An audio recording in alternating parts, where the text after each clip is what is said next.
What's up, everybody? I'm excited. It's 5:30 a.m. right now. We're getting ready to pack everything up. Got my gear, I'm getting ready here with camera stuff. I'm gonna take some pads of paper so I can write as well. I hope you guys are looking forward to it because it's gonna be awesome. Before anything, you know what?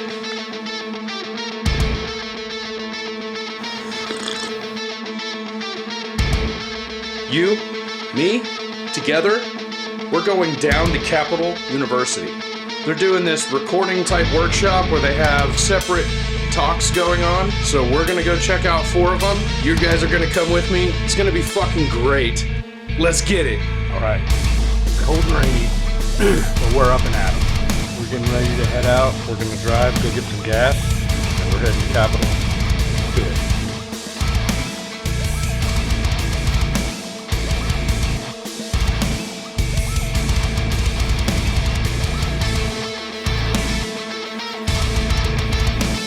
We're all gassed up. Let's get on the move.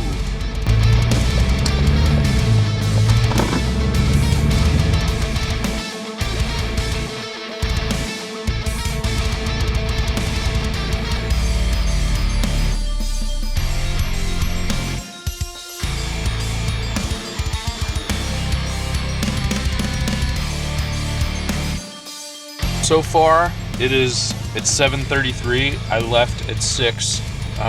I stopped to take a piss. We're gonna get back on the road. Let's do it.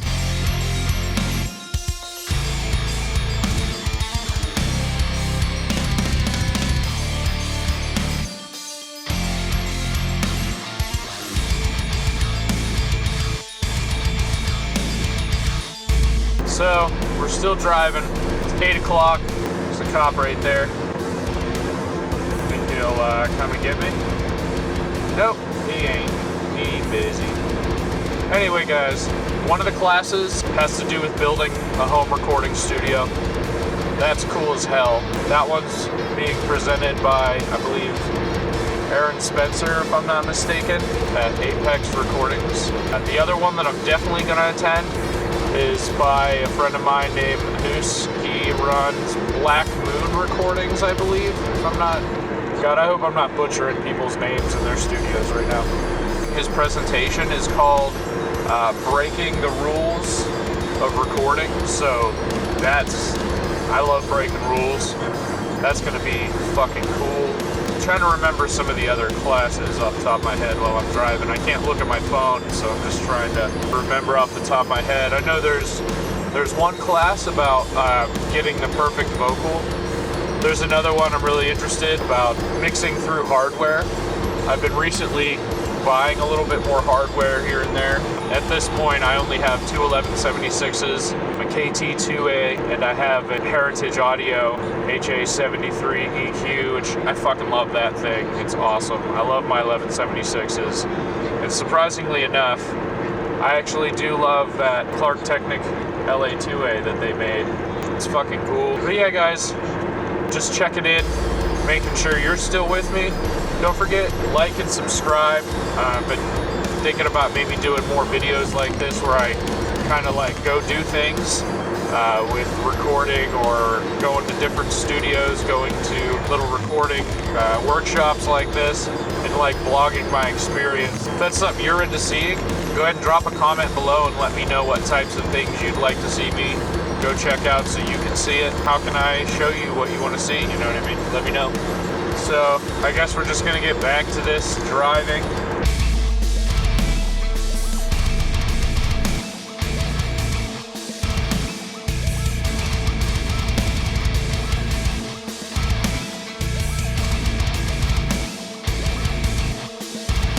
All right, we made it. It was a little bit of a pain getting here, figuring out how to get in, but we got it. Got no issues now. We're gonna pack up our stuff. We're gonna go check out this workshop. It's gonna be awesome. I'm gonna have a blast. Anyway, I hope you guys are excited to check this out. Here we go. Let's go get it. We're heading over to our first class. This is Transformation of a Home Studio. I feel like a fucking nerd carrying this around, but whatever. Let's go check out this Transformation of a Home Studio.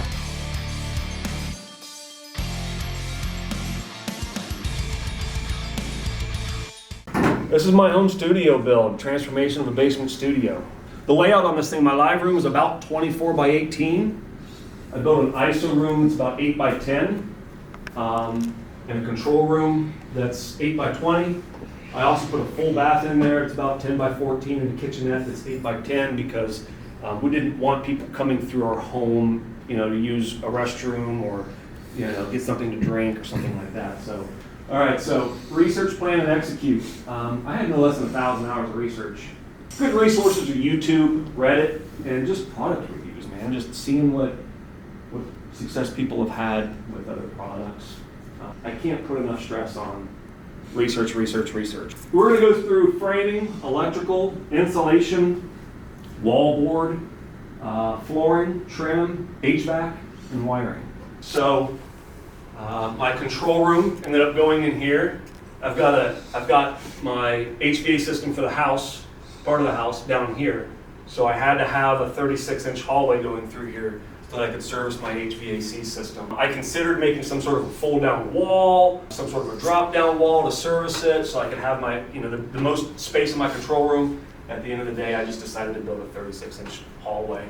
My control room sits about here. This is my live room. This is my ISO room, and then my bathroom and kitchenette. So this is the control room. I used 2x4s, 16-inch centers. I used a double top plate system in here, and kind of had to. This is the first time I've framed in a basement, and if you build a wall exactly the height that you need, you're not going to be able to set it up. Built everything minus my top plate, set it up, drove the top plate in there, and then screwed it up from underneath.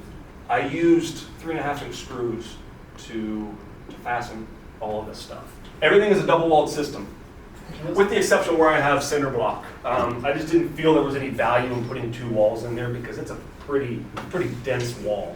But everything else, I did 2 walls with a 1-inch air gap. That 1-inch air gap is critical to keeping the noise from penetrating into the other wall. Created a bulkhead up top because I had some plumbing coming through here. This is important for later. What you can't see, there's also some lines coming down through here perpendicular to it. This is that hallway behind my control room that I talked about, that 36-inch. So I even 2 walls between there, 2 walls between there. Another bulkhead in the back of the live room where I had some beams. Electrical. I had a dedicated 15-amp circuit for lighting, and I did this because I wanted to reduce any hum, noise, anything like that. So all of my lighting in the entire studio is just run off of a single 15-amp circuit. It's all LED, so it doesn't draw much. I'll bet I'm probably drawing less than 3 amps on everything in that. I did max out my entire panel doing this. I had each of the 3 rooms has a dedicated 20-amp circuit. So my control room's got a 20-amp dedicated, my live room's got a 20-amp dedicated, and the ice room has a 20-amp dedicated. Again, just to keep from any interference between any sources. I also did a mini split system, which we'll go over in each of the rooms. So I had a 40-amp 220-volt circuit dedicated for that. And then I used fiberglass boxes with putty pads to remove any vibration. I felt that fiberglass was going to be the less resonant, not like a metal box that could, resonate noises. Those putty pads are stupid expensive. I think they're $100 for a box of 10. Plan ahead. So this is a 15-amp circuit that I used for my lighting. So the light switch for the lights also turns these LEDs for the backlit things on. So, plan ahead. If you're not going to have drawings like I did, just think about where you want to place things like that in the future. Because once you got that wall up, it's pretty hard to go back and put some outlets in there to drive those LEDs. Insulation. So in my walls, I used R16, which is a 3.5-inch insulation, and in the ceilings, I used a Rockwool R23. This is that 1-inch air gap I was talking about. It's very important to make sure you don't have that insulation pushed back and into each other in that air gap. That air gap is critical to keep from transferring that noise from one wall to the other. So before I put any drywall up, I made sure that I went and pulled any insulation that was sticking out beyond the inside of that 2x4 so that I had as much of that 1-inch air gap as possible. Another important thing, again, thinking ahead, I was originally planning on doing 2 layers of 5/8 drywall, fire-rated drywall, which is what everybody says you got to do. I ended up not doing that, and I'll explain why later. But you got to plan ahead. A typical box will have a notch on the side at 1/2 inch or something like that for standard drywall. You need to bring your boxes out further if you're planning to do a 2-layer drywall system, so that you don't end up with that box being recessed inside there, and then you're trying to fix it afterwards and causing an air gap. Wallboard, as I said, I use 5/8 fire-rated drywall. I use green tape on every joint, the gasket tape. It's a cross-link foam that's got PSA on one side, and the intent is to keep sound from coming between the joints. I did not use the 2 layers, and the reason I did not use 2 layers of 5/8 is because I ended up using reclaimed wood, which I'll show you here in a little bit. Flooring. So I used 1-inch Owens Corning insulating foam. I didn't glue it to the floor. Again, I'm not an engineer, so take everything I say with a grain of salt. It did work for me. But this is my floating floor system. The reason I did it this way is to decouple any vibrations from one floor in one room to another. So I used that 1-inch Owens Corning foam, and then I used Franklin International Tight Bond. Makes an acoustic adhesive that is amazing. I love it. It's not cheap, but it's a great product. And then I would glue that to the insulation, and then use 1/2-inch OSB on top of that before putting my 3/4-inch hardwood maple. I did put the flooring before finishing my walls because I wanted to hide any gaps in my floors with that final wall cladding that I used. Just more pictures. On the left is my control room. On the right is my ISO room. And I put that green tape around all the outlets. Again, just trying to keep any noise from coming into those spaces. Did you decouple your ISO booth separate from your drum room? Yes. Okay. Yeah. If you choose to go this route, acclimate your wood, all wood. I use a double door system between the live room and the control room to keep that noise bleed to a minimum. I've also seen where people within a single door jamb will have 2 doors. I'll have a left hand and a right hand. I just think it's cumbersome. Control room window. I use 2 3/8 layers of laminated glass, set at a 4-degree angle, and then I use an 1/8-inch foam gasket tape. Wall treatments. Diffusion versus absorption, what materials, and how do you know what and when. Diffusion bounces the sound back, diffuses the sound. Absorption obviously absorbs sound. I think the one takeaway that I got was if you absorb on one wall, you want to diffuse on the other wall. Absorption panels, again, used to absorb unwanted frequencies. Rock wool is best. HVAC mini split system allows for zone heating and cooling. It's extremely quiet. It says it's DIY. That was by far the most challenging part of this entire build. Cost breakdown. I had about $2,000 in framing. The doors were about $8,000. Flooring, I had about $8,000 in between the actual flooring, the subfloor, and the foam and the adhesive. Insulation, I had about $4,000 in insulation, believe it or not. Electrical and lighting, I had about $2,500. HVAC system, I had $9,000 in that mini split system. Ceiling shiplap, I had about $1,200 in, and I had about $2,500 in that reclaimed wood for a total cost of $37,200, and that doesn't include any hardware.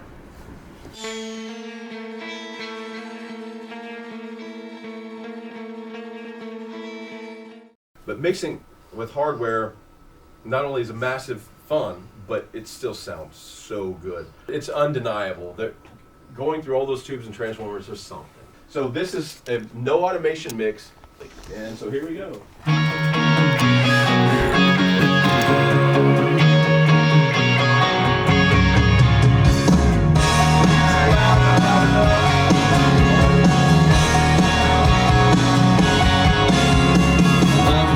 The raw tracks are amazing. You know, you have one of the best drummers in Nashville striking the drums, tuning the drums. The guitar player, wait to hear the raw tone. This is Jeff King. He's played. If you listen to radio at all, you've heard Jeff King a million times. You know, it's that kind of a deal. Okay, so here's the electrics.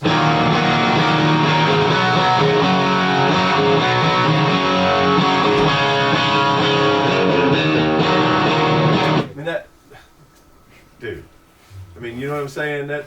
That's off of his. That's a 57 through an API. So the vocal's going to be here, you know, a lot of times. So drums are going to be loud. So electric guitars, even as great as that is, it's going to need to cut through the track a little bit more. So we just happen to have 2 SSLs right here. So what I did is I inserted them.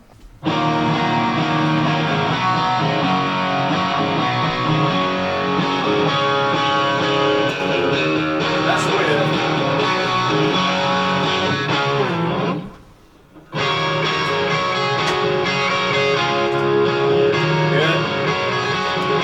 it's just 2 dB and 2 spots, but there's a big difference, especially in the track. So how do you like hear like where you need to make the changes at?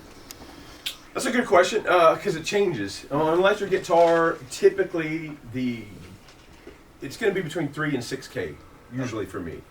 3K is mad. To me, that's how I envision it. I envision that as Kurt Cobain. You know, you mean like I'm mad at the world, fixing to overdose and die. So that is like anger, right? So and then 6K is less anger and more happy, shiny. But that's just kind of the way I envision it. So the drums, the bass, whatever the big driving factor of the song is, and the vocal, like those are our 4 big guys, right? Like everything else kind of blends. They're the ones that we sacrifice for those 4 items. On this song, to me, the driving force that's not vocal, that's not drum, that's not bass, is that power, wide stereo electric guitar thing. So I'm going to give him prominence. So for me, 4K was like the blend of like anger, but it wasn't cutting enough there. So I had to take it. I mean, at 3K, it wasn't cutting enough. Does that make sense? Kinda, yeah. It was angry, but it wasn't cutting, so I had to take it. What did I say? I took it 5. It was actually 5K. Settled on something like 5K, which was not as happy as 6K and not as angry as 3K, but that's like where the hole was. Does that make sense? Yeah, that makes like sense. Sometimes it's about real estate. You know what I mean? Yeah. A big thing about SSL EQs is the EQs that we love on SSLs were generally the 4000E and the 4000G. Why did we love them? Because they're angry, they're mad as crap. I mean, that's just what they do. They're mid-range forward, and so they sound great on drums, electric guitars, so many things. Originally, they had oscillation problems, so they had to put filters in it to keep the console from oscillating, right? So because of that, the consoles were darker. That's what, back when SSLs first came out, that's what a lot of people didn't like, because they were used to Neves and that were big on the bottom, shiny on the top. They're like, oh, this is just mid-range. That, of course, became the sound of rock and roll, right, that we know and love now. But at the time, people didn't love it. A lot of people didn't. Anybody know who Chris Lord-Alge is and Tom Lord-Alge, right? They kind of dominated aggressive rock through what? I guess it'd be the 90s and 2000s probably. You know, Daughtry, Green Day, just all that stuff. But if you ever watch any of his stuff, you're like, okay, that the key to his sound on a lot of things, not everything, but sometimes is taking like 8K or 10K on the top band and cranking it like full throttle. You're like, wow, that's what I'm gonna do. If you try that on some EQ circuits, you may not recover. You probably wouldn't have any, you know what I mean? You may not have children. I mean, I'm just telling you, so be careful doing that. But that said, on an SSL, because of that, that filter that's built in, it's darker. That's kind of a cool thing to add some shine and cut to an electric guitar. So you dial in your aggressive mid-range, with band 2. But on that top band, that's when you're like, okay, I've got the anger where I need it, the aggression where I need it. So now I use 8K or 10K to get the presence to where it's cut through the track. So I'll cut. This is flat at 8K, and then I'm going to turn it up to about I'm not going to dime it, but I'm going to turn it up about halfway to dime. You know what I mean? I don't know how many dB that. Diming is just like full throttle. To 10, turn it up. Okay, that like. Hear the difference?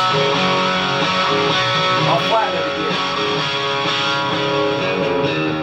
So in the track, so we've got our aggressive mid-range that's kind of making the tubbiness kind of less, right? So it sounds like it fits the track better. Now we can enhance the aggression.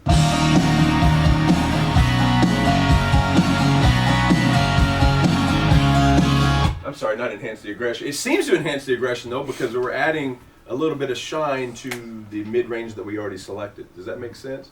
So anyway, that's a fun way to use SSLs, electric guitars, you know.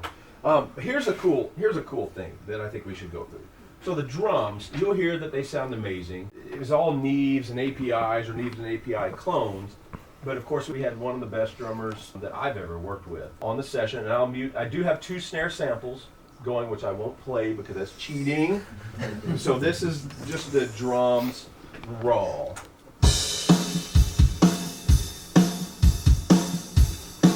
Great sound. Like that's like wow. You know, that's wonderful. I love it. Listen to the detail.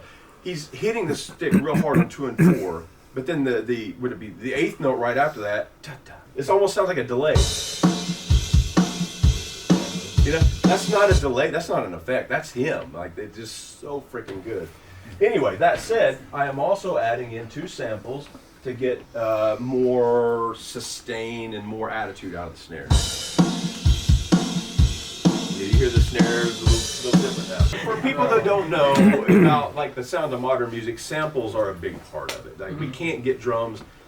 I can't make that snare drum as big as it needs to be in modern music because of hi-hat bleed and things like that, right? So you just can't. It's physically impossible, and they just keep wanting it bigger and bigger and louder and louder. So here's the real drums with no EQ. So this is like what they sound like in the studio. That's the real snare drum. I mean, that's a great sounding recording. Well-tuned drum, like it's there's nothing bad you can say about that. Of course, there's no noise gate, none of that kind of stuff on it. But to make it today's big, we added that, and then this. I know that sounds awkward, and I don't know why I did it, because that's 5 years ago. But it actually kind of is cool in the overall blend. Okay, but how do you get today's muscle, right? That we expect. Okay, you add samples, great. It's still not big enough. Well, join the club. So here we go. What we can do is use hardware, or you can do this in software too. But distressors and 1176s are great tools for drum crushing and size enhancement, girth enhancement. So what we'll do, I'm using a slow attack and a fast release. That way I'm adding attack and sustain, right? So I'm adding both. Now if you want to add just attack or just sustain, you can do that too with the distressor, and we'll kind of demo that. But let me show you. So I've got an auxiliary send that kind of works like a reverb send, and that's what's hitting these extra compressors. And I'm going to let you hear what I'm sending to the distressor. Okay? And I said, okay, yeah, it just sounds like what you just played us, except the balances are different. But check this out. That doesn't sound the same as it did before, right?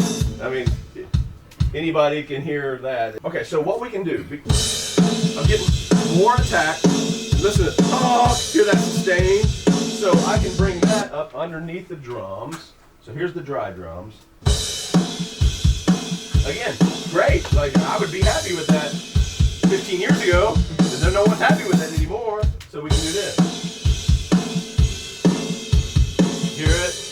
We're getting more boom, boom. So all the drums are bigger, more important in every way, sustain and attack. So here's the cool thing you can do with an 1176 or a distressor, because they're extremely fast. So what we can do, right now we're enhancing both, right? But that's because I have it on slow attack. Fast attack. The snare drum's just a rumor. It's nothing but sustain now. So if it's like that, we're getting plenty of attack out of the drums already. That's not what we're trying to add. Between the miking and the EQs and various things that we've done. Remember, these drums are flat. Like that's no processing at all. That's just great drummer tuning to perfection, great microphones, great preamps doing their thing. But you can adjust with an 1176 or a distressor to enhance attack or remove attack and just get the sustain. So hopefully everyone heard that. If you're just tickling a vocal, you may not even hear a difference. But if you're really smashing something, switch between the what do they call it? Distortion 2 and Distortion 3. Distortion 2 is I think more like tape harmonic, even order, and then distortion 3 is more like solid state circuits, like odd harmonics. I think that's right. Yeah, forgive me if I'm wrong. Go ahead. So like, you just brought up the guitar in that frequency of 4K, and then honestly, like that drum frequency that you were bringing up post the attack sounded also in that area. Mm-hmm. And I'm worried, or not worried. I'm curious, like how you carve out a spot for your vocal as you're bringing all these other nuances. Okay, that's a good question. You do a lot of low mid cuts, right? Okay. Because even for a female. You would because cut it in that lower. male or female, there's still a lot of energy between like 200 and 500. There's a lot of stuff right there. We may be cutting it out of their spectrum, but that's also where acoustic guitars, electric guitar, you name it, name the instrument, piano, keyboard. That's where that range, that octave, especially between 250 and 500, is like the ugliest octave of all. And so, like in there, that's where we're making a lot of cuts because everything has information there. Me and my bass guitar playing friend decided we needed a real aggressive thing out of him, not just the bum bum bum bum bum, the fat round warm thing. We ran him. He had a Nobles ODR1. It's a guitar pedal.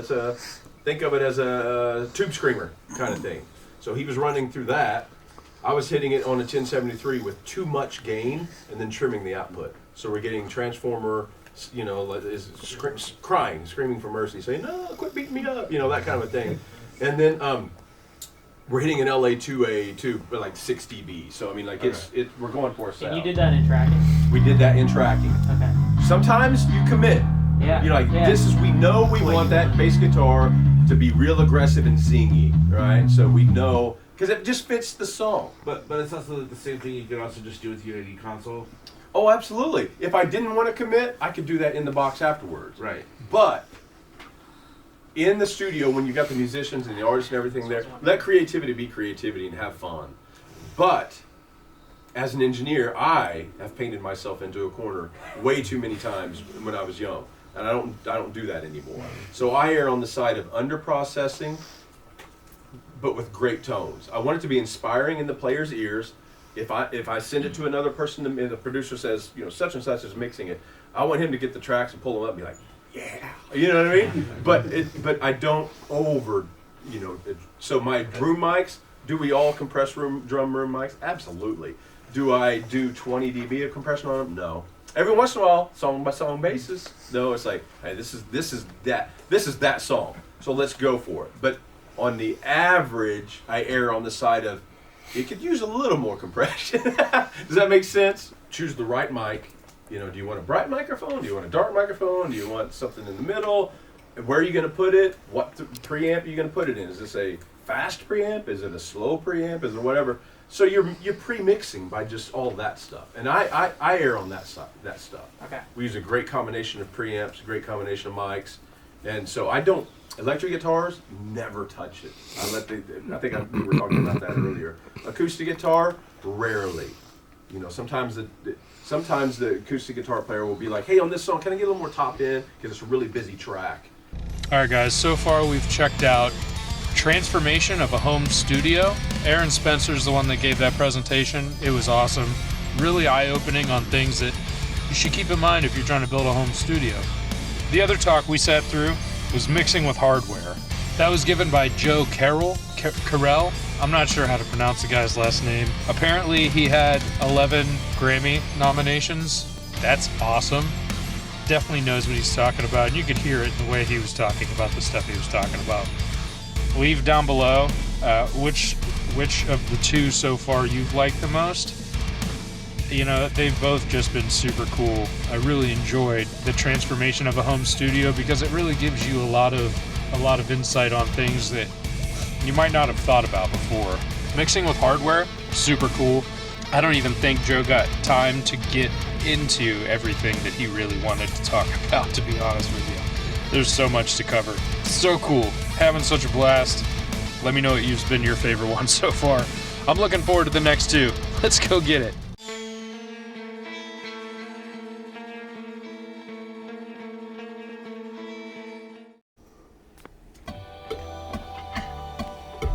Can't get away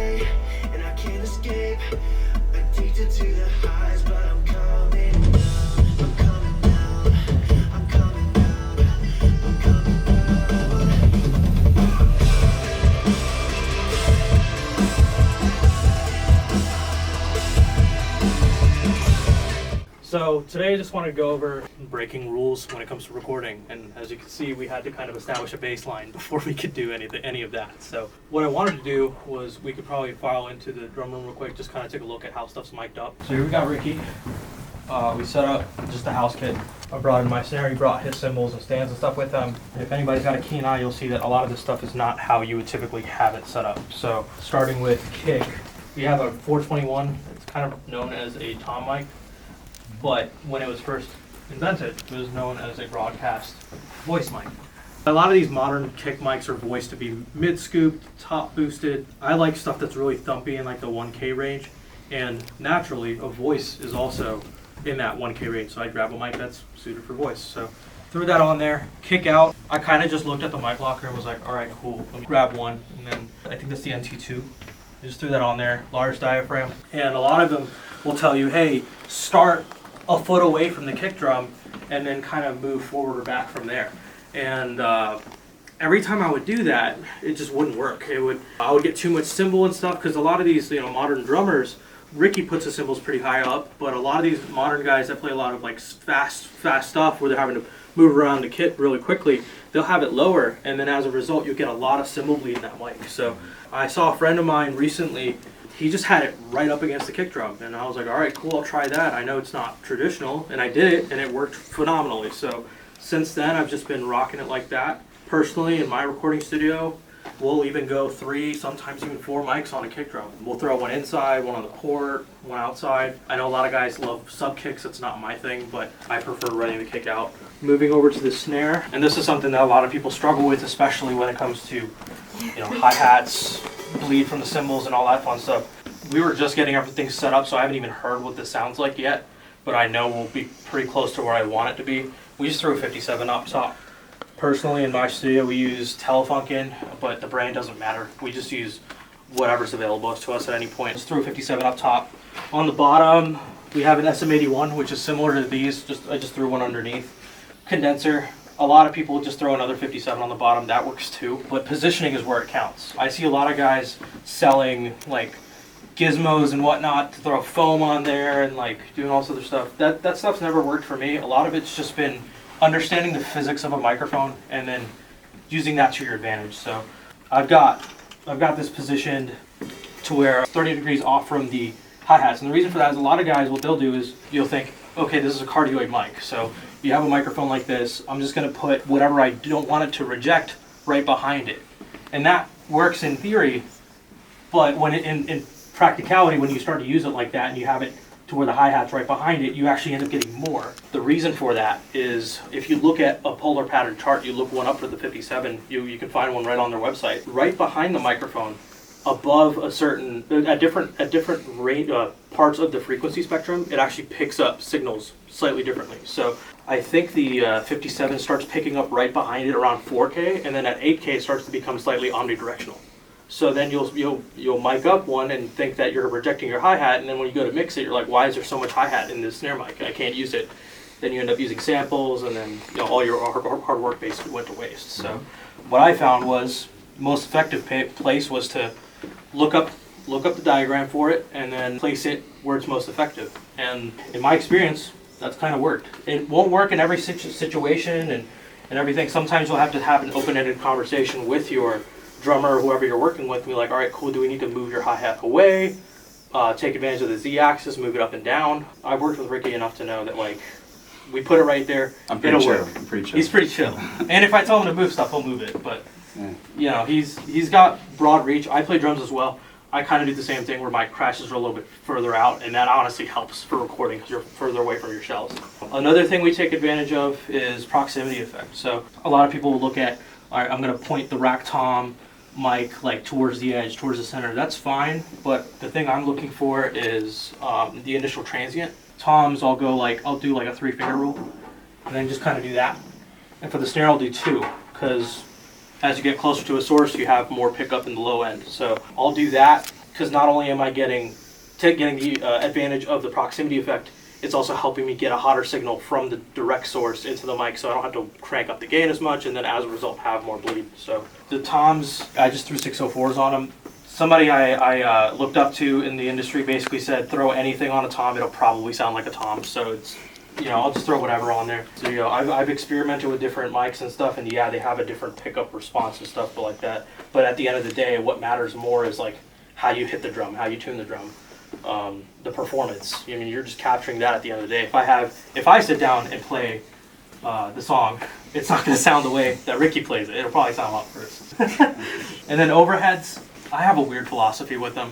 A lot of guys will like do stereo bars and space pair and like have them at set heights. This might look a little weird to some of you guys, but it's my own philosophy, and I'll kind of run through that real fast. I'll have Ricky set up his whole kit, and he'll get comfortable, play around with it a little bit, and then I'll come in before I even set up any mics, and I'll just start moving some stuff. So I'll look at Ricky, I'll be like, all right, cool, he's gonna hit it from there. It'll move on this axis, and then what I'll do is I'll place the mic on that axis. Because when you have the axis of least movement, you'll get less of that like washy like whoosh sound. Because if I put this mic right here, I'll just have a ton of air just hitting the mic. And I'll get some of the sound, but then in every oscillation of this craft cymbal moving, I'll have a weird washy sound. So I figure, all right, let me look at the axis he's going to hit it at, place it along that axis. And then if you go towards the edge, you'll get more of a crisp, more mix-ready sound, I would call it. If you go towards the center, you'll get more bell.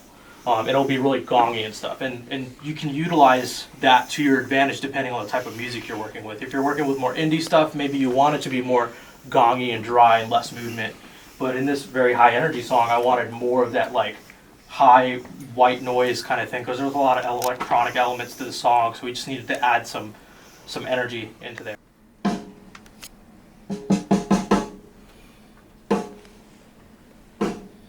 Clipping that on purpose. I love doing that on snare especially. And it's great when you have it really dialed in with the bleed and stuff being rejected, because then you get really nice clipped transients going in, and it's a lot easier to compress, and it just becomes a lot more predictable on the way in.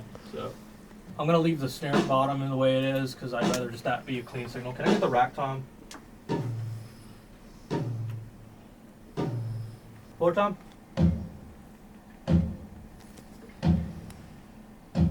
Have you play around the kit.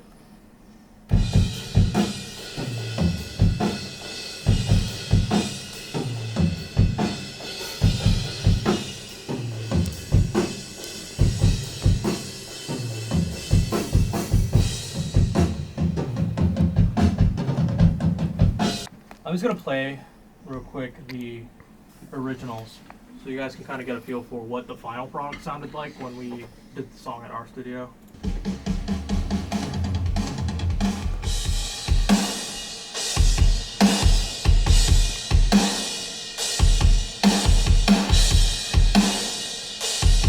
I wish I exported this without the samples on it, but I promise you they are 90% live, maybe 10% samples.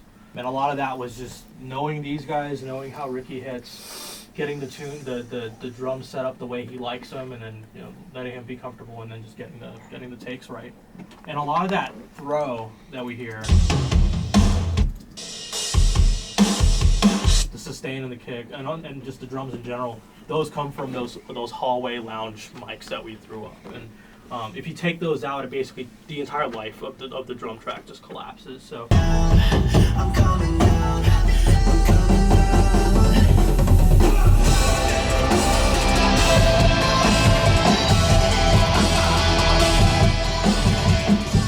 And then if you guys can see, you can kind of see like what I was talking about with the axis of the cymbals. So when he's hitting each cymbal, I made sure that those mics are sitting on the axis that they move. That way we're getting a solid sound off of the overheads. So you can hear the saturation on the kick in. Usually I'll saturate, I'll use something like FabFilter Saturn, or I guess if you have Slate you can use multi-pass or something like that where you can just saturate the top end.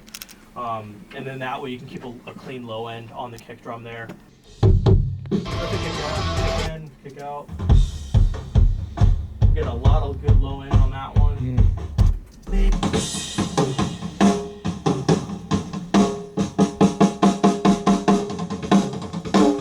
I kind of wanted to like open that door up and then stick a mic in the mic locker. Like that could have been cool. Maybe just having something super far away to get something similar to what I get at my studio.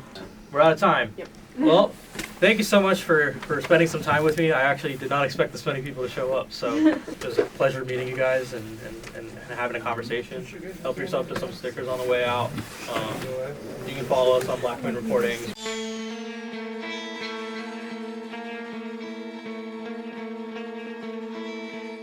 This is something I tracked the vocals to maybe 2 weeks ago, something like that. For me, the role in the room was just to be an engineer. So make sure the sounds are good, whatever. And then when the producer tells me what takes to take, we take that. That's called a comp, right? So before I show you the comp, let me show you what we started with on this vocal. This guy he's Broadway. He does like Les Mis type, like he's on tour with Les Mis right now, actually. The guy who sings the big opera, who's Broadway people? What's it called? Bring Him Home. Bring Him Home. You know that song? He's like, Bring Him Home. He's like goes from screaming to quiet. So like the vocal range is like he's a very, very good singer, but I'm not necessarily convinced the studio is his comfy place. But we were trying to get 10 songs done in 2 days, so we're not like, he's like, let's sing each song 3 times, keep moving, right? So let me just play a little bit of comp 1, or take 1, take 2, take 3, right? Here's take 1. Blue skies smiling at me, nothing but blue skies do I see. Sound like we're warming up a little bit, right? Bluebirds singing a song, nothing but bluebirds all day long. It's not bad. It's not great, that's for sure. So here's pass 2. Blue skies smiling at me, nothing but blue skies do I see. Bluebirds singing a song, nothing but bluebirds all day long. Alright, we're getting better. Here's pass 3. Blue skies smiling at me, nothing but blue skies do I see. Bluebirds singing a song, nothing but bluebirds all day long. Okay, so none of those takes sound like a record, right? Not one of them. But if we start to combine a little bit of each take, we take the best things from each one, it does start to sound like a record.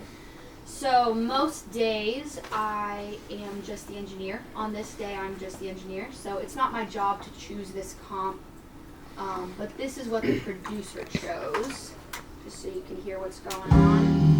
Blue skies smiling at me,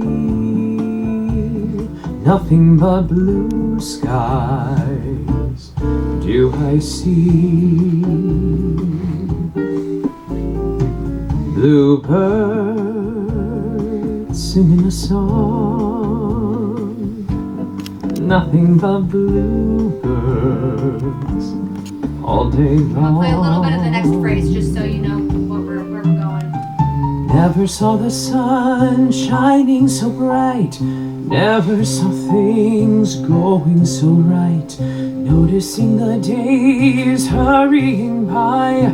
When you're in love, my, how they fly, those blue days. Alright, it's not perfect, right? But most vocals aren't perfect right after we record them. And just so you know, this is like a Broadway singer, right? Cream of the crop, whatever, right?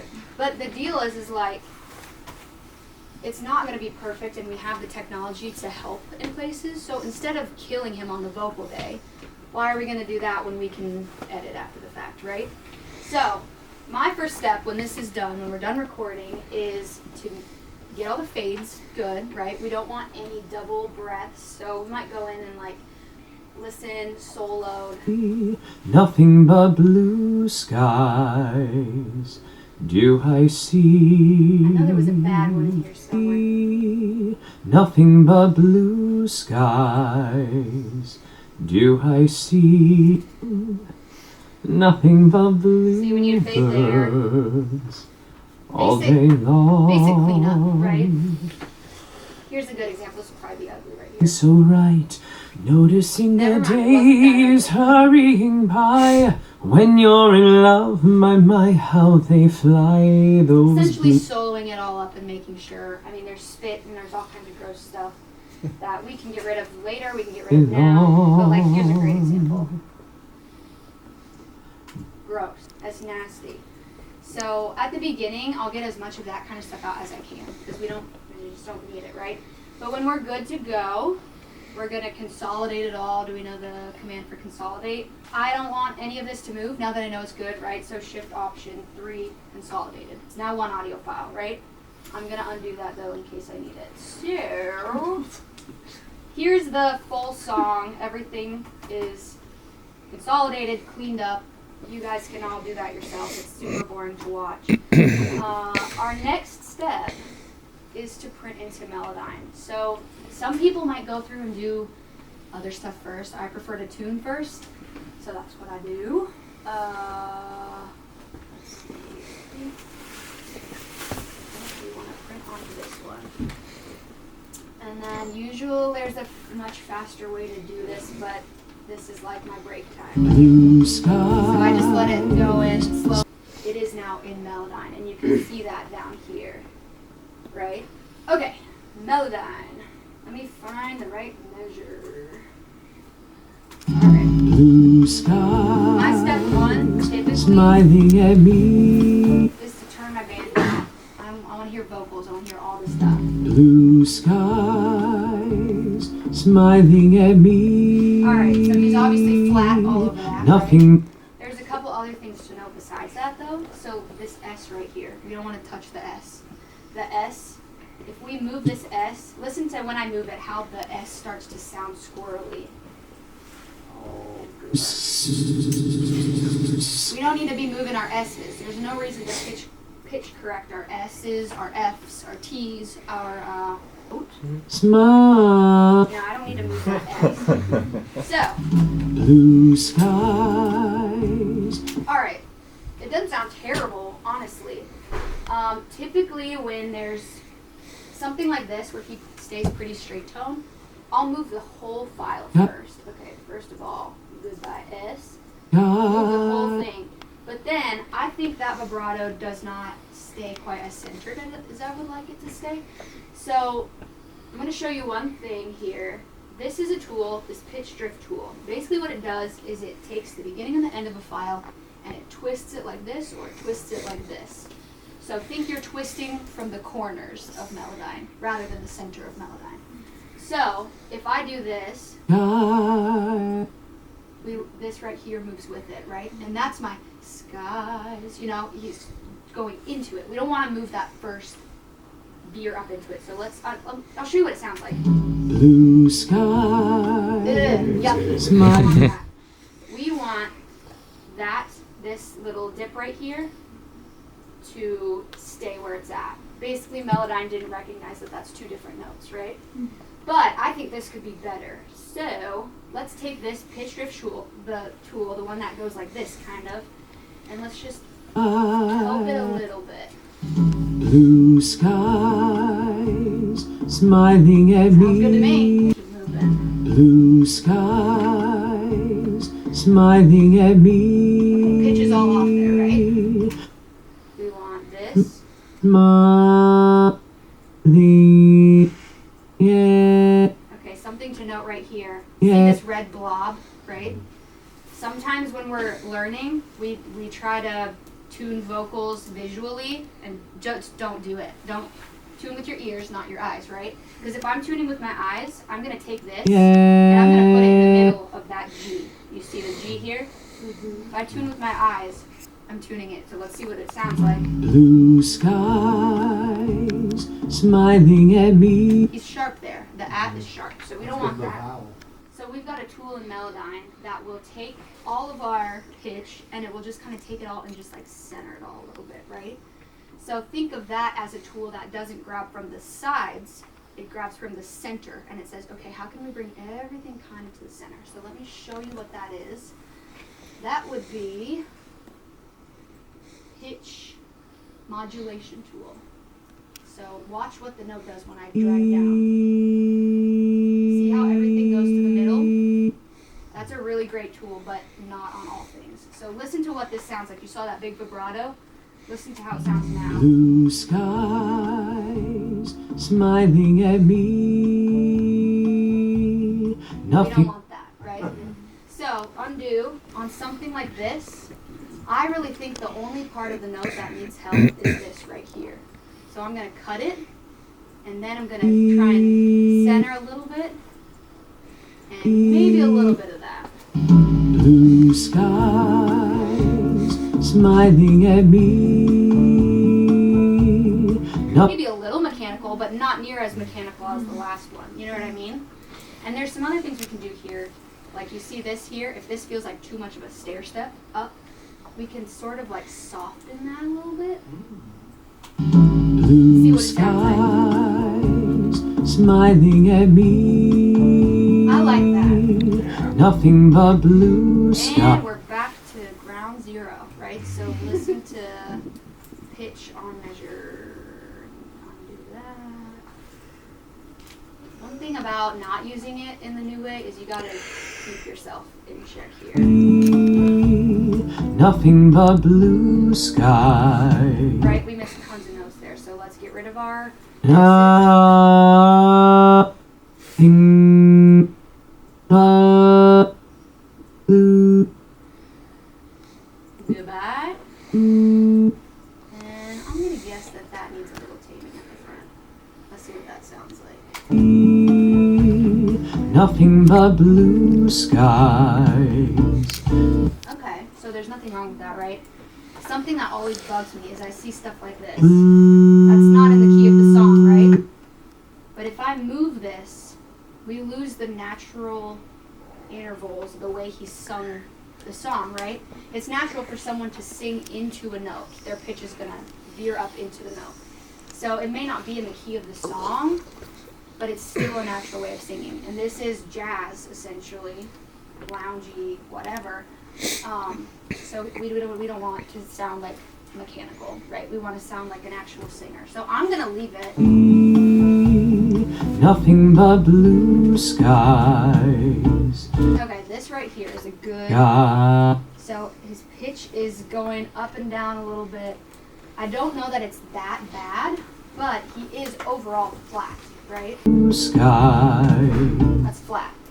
So in a perfect world, I would just scooch him up a little bit. But tuners don't like wide vibrato at all. They hate wide vibrato. So listen to what that sounds like. Nothing but blue skies. Doesn't sound good, right? Sounds like he's like it's like a goat. So what I'm gonna do is I know that Melodyne doesn't like that, so I'm just gonna make myself a little note up here. I'm gonna say we're gonna come back to that, right? So okay, what I would do is hit enter, capital letters, skies, right? We're gonna come back. So leave that, save it for later. Blue skies. Do I see? Not terrible. Blue skies. Do I see? Yeah, I like that. Bluebird. All right. Bluebird. Okay, he's hitting like 4 different notes right there, right? On just the word blue. So he's starting, see how the waveform is all the way down here, all the way up here, all this kind of stuff. Melodyne's gonna hate that. It just is. So let me show you what it sounds like if I move it to the right pitch. Bluebird. It's ugly. sound good, right? It's in the comp that the producer gave me, but I also know that we were moving quick, we were whatever, and I know I have 2 other takes. So this is going to be another instance where I mark it and I say, let's just hope we have something later, because it doesn't sound good. Melodyne's not going to make it sound good, so let's, So here I've got my marker up here, blue. Just shelve it for later, right? Bluebird, Moving on. bluebird, singing a song. I don't love the pitch on that, Nothing but bluebird. but are we understanding Melodyne? Right, so let me show you where we're at after just tuning. Blue skies smiling at me, nothing but blue skies do I see. Bluebirds singing a song, nothing but bluebirds all day long. Never saw the sun shining so bright, never saw things going so right, noticing the days hurrying by. When you're in love, my, how they fly, those blue days. Can we all agree that we're in tune now? For the most part. There may be some things that aren't perfect, but perfect isn't really the genre. So, when I'm done with that, I get my vocal really loud and I start looking for the nasty stuff. So, one of the main things in here for me is that his S's are like off the charts obnoxious. We have a de-essers. We have all kinds of tools to do that, right? But if his S's, so like let me just play. Blue skies. Alright. This is the word blue. You see the volume of that, right? This is skies right here. His S is louder than everything else. No one wants to hear a singer with louder S's than the actual song. So, what I typically do on something like this is I go through and I cut the S and I make it quieter manually. So Blue sky. that's probably too much actually. Yeah, 9 decibels, that's probably overboard. Blue skies smiling at me. That one's not too bad. Nothing but blue sky. That one's annoying.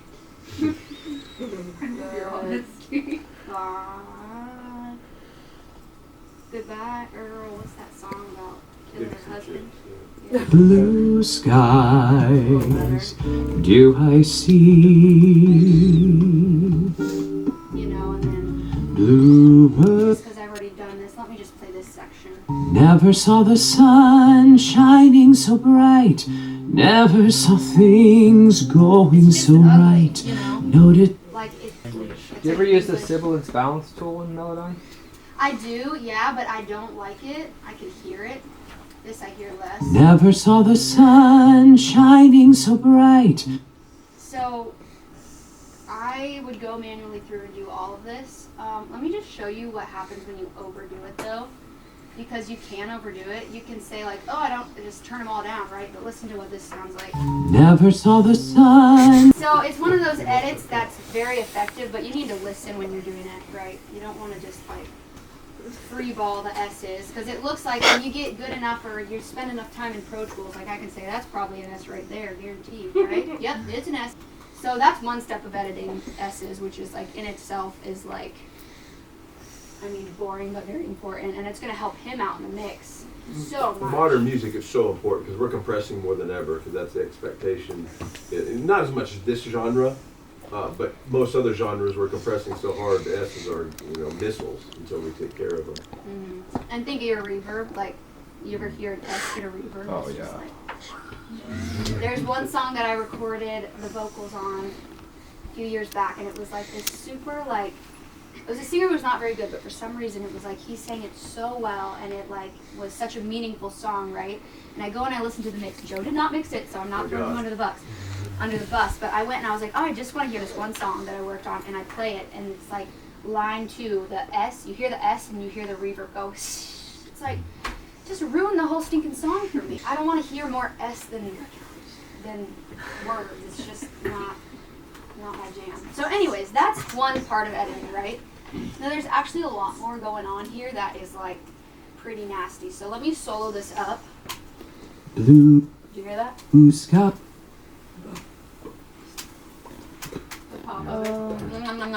It's like he was eating yogurt. It's disgusting. What I will do is I will bring this up. So these are my playlists, right? There's got to be a better breath in there than this. And it sounds tedious, but if you hear a really good singer, their breath is part of their singing. Like particularly in this genre of music, they're acting when they're breathing. They're not just singing a song. They're emoting and they're whatever. So let's find a better breath. Okay. Right there is a better breath. It's quieter. So let's just paste that in. Why the heck not, right? And now the intro of our song doesn't sound like breakfast. Blue skies. Okay, there's more spit in this, right? Listen. Blue skies. You hear that? Smiling. At the end of the phrase? Blue skies. It's gross. There's a couple ways we can do this because that spit is not very silent in the middle of his note, right? Number one, this tool up here, this microphone looking thing, we gotta find the spit first. You hear that? Turn it up. Alright, the spit's in here somewhere, right?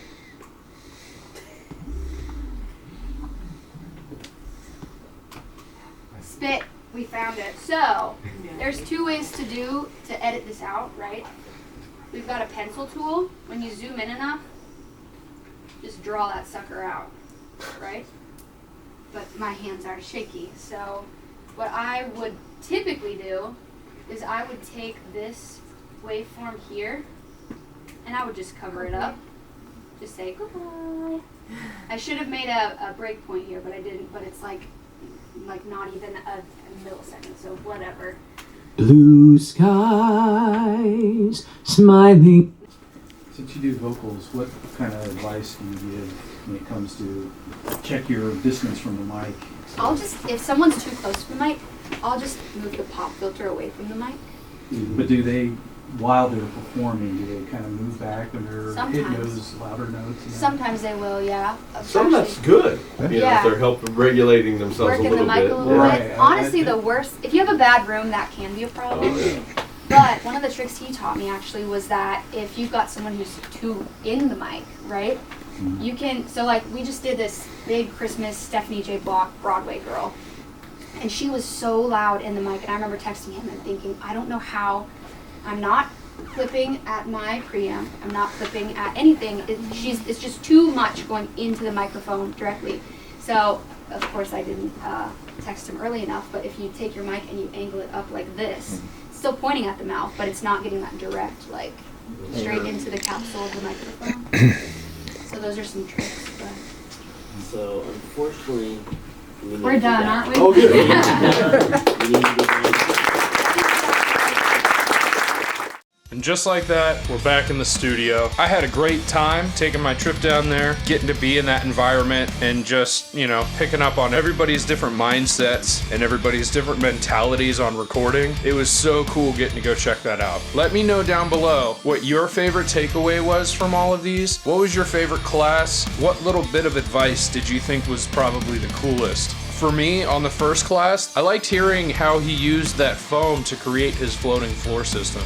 That was just awesome. From the mixing through hardware talk, hearing how the SSL EQ is kind of a more mid-range forward, darker sounding EQ. That was a really cool bit of information, and learning how he thought about 3K as angry and 6K is more pretty. That's cool type of mentality stuff that I'd like to keep in mind next time I'm mixing. From breaking the rules of recording, my big takeaway from Anis was how he mics up his cymbals and the mentality he uses on utilizing the axis that the cymbal works off of so you don't get the washy cymbal sound. That was incredible. What a great piece of advice. I love that. And then finally, the last class, Hearing her reinforce that S's shouldn't be tuned, that was a really good reminder. Sometimes that might get away from you every once in a while, and I thought, yeah, you know what, that's something that's good to keep in mind. And when she showed how it can really be affected, it's just like a no-brainer. Thank you so much for watching. If you've made it this far, you fucking rule. You're the real MVP. Please like, share, and subscribe if you can. I really appreciate it, and I can't wait to see you on the next one. I'm out. Later.